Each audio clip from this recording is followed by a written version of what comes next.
Bismillahirrahmanirrahim. Assalamualaikum warahmatullahi wabarakatuh. Alhamdulillah wassalatu wassalamu ala Rasulillah wa ala alihi wa ashabihi wa mawalah amma ba'dah. Rabbi shrahli sadri wa yassirli amri wahlul 'uqdatam min lisani yafqahu qawli. Sahabat MUI TV Kota Bekasi yang kami hormati, alhamdulillah kita sudah memasuki bulan Ramadan yang mulia, bulan yang ditunggu-tunggu oleh umat Islam, di mana bulan ini adalah bulan ampunan dari Allah, bulan di mana diturunkannya Al-Quran, dan bulan di mana kita meningkatkan keimanan dan juga ketakwaan kita kepada Allah Subhanahu wa Ta'ala. Bulan Ramadan diwajibkan di dalamnya untuk berpuasa selama sebulan penuh. Puasa adalah menahan diri dari segala sesuatu yang membatalkan puasa. Salah satunya adalah memasukkan segala sesuatu ke dalam 7 lubang, yaitu telinga, 2 telinga, kemudian 2 hidung, mulut, dan juga kubul dan dubur. Lalu bagaimana ketika seseorang yang kemudian mandi, kemudian ada air yang masuk ke dalam telinganya? Di sini ulama mengkategorikan menjadi 3 keadaan, yaitu ketika aktivitas yang dia lakukan adalah aktivitas yang bukan syar'i. Contohnya, dia sedang berenang atau menyelam, kemudian air masuk ke dalam telinganya. Kegiatan menyelam atau berenang ini bukan termasuk uzur syar'i yang harus dia lakukan sebenarnya. Maka ketika air masuk ke dalam telinganya, ini dapat membatalkan puasa secara mutlak. Lalu keadaan kedua, ketika aktivitas yang dilakukan adalah uzur syar'i, atau dia harus mandi jinabah misalnya, mandi suci, atau dia berkumur ketika wudhu gitu ya, atau dia memasukkan air ke dalam hidung ketika berwudhu pun, ini tidak membatalkan puasa kalau dia melakukannya dengan tidak berlebihan. Jadi ketika ada air yang sahabat MUI TV Kota Bekasi ini berkumur, kemudian ada ketika tidak dilebihkan, maka dia akan tidak membatalkan puasa. Tapi kalau misalkan dilebih-lebihkan, kemudian sampai ada air yang masuk ke dalam telinga atau lubang itu tadi, maka dapat membatalkan puasanya. Jadi ada catatan ketika melebihkan atau melebih-lebihkan air. Lalu yang ketiga, berbeda keadaannya dengan seseorang yang sakit misalnya, harus dibersihkan bagian telinganya. Maka yang seperti ini ulama mengatakan tidak membatalkan puasa karena membersihkan atau thaharah itu adalah hukumnya wajib. Kemudian yang kedua, bagaimana kalau misalkan ada seseorang yang sakitnya parah gitu ya, tidak akan sembuh kecuali dia memasukkan obat atau cairan ke dalam telinganya. Maka di sini ulama juga mengatakan bahwa boleh, karena ada sebuah kaidah fikih yang mengatakan ad-daruratu tubihul mahdhurat. Jadi keadaan yang darurat itu bisa dapat menghalalkan apa yang sebelumnya haram. Jadi ini hanya dengan catatan ketika sakitnya tidak akan sembuh kecuali dengan memasukkan cairan atau obat ke dalam telinga tersebut.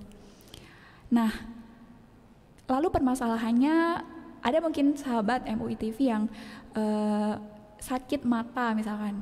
Nah, sakit mata ini kemudian mengharuskan masuk atau memasukkan cairan atau obat tetes mata gitu ya. Nah, kalau yang mata ini hukumnya adalah boleh meskipun dia dilebih-lebihkan atau meskipun juga tidak dalam keadaan darurat. Kenapa? Karena mata tidak termasuk ke dalam 7 lubang yang harus dihindari memasukkan sesuatu ke dalamnya.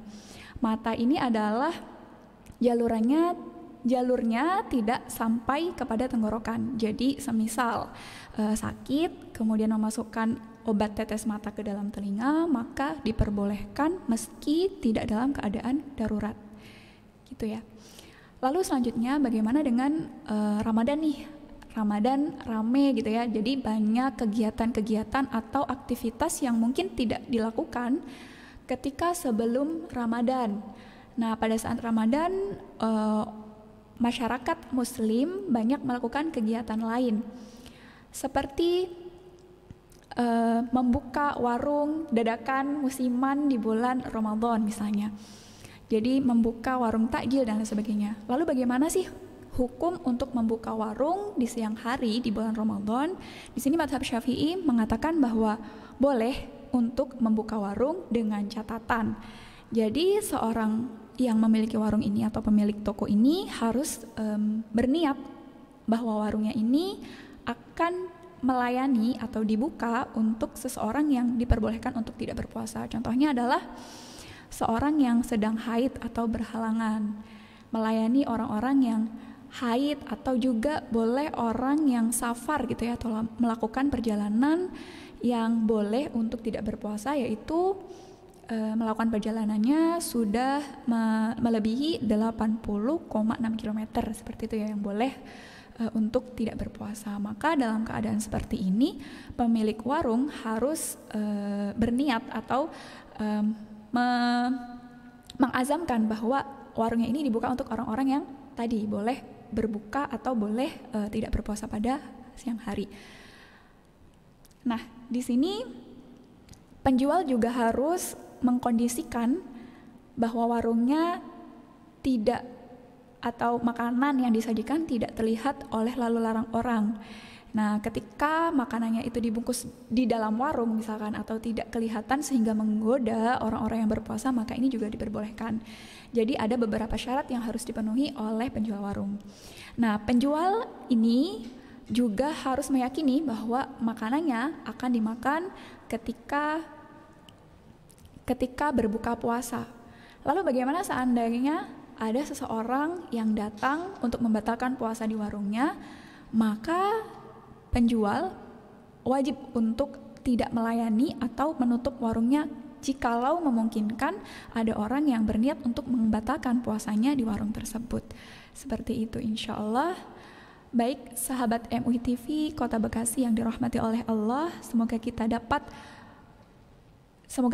melalui Ramadan ini dengan penuh kekhusyuan, dengan penuh ta'zim dan juga pengharapan terhadap ridha Allah Subhanahu wa taala.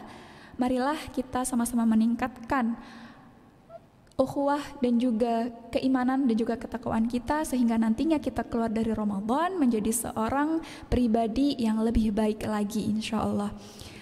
Sekian dari saya, semoga dapat bermanfaat. Mohon maaf apabila terdapat banyak kesalahan. Subhanakallahumma wa bihamdika nasyhadu an la ilaha illa anta nastaghfiruka wa natubu ilaik. Assalamualaikum warahmatullahi wabarakatuh.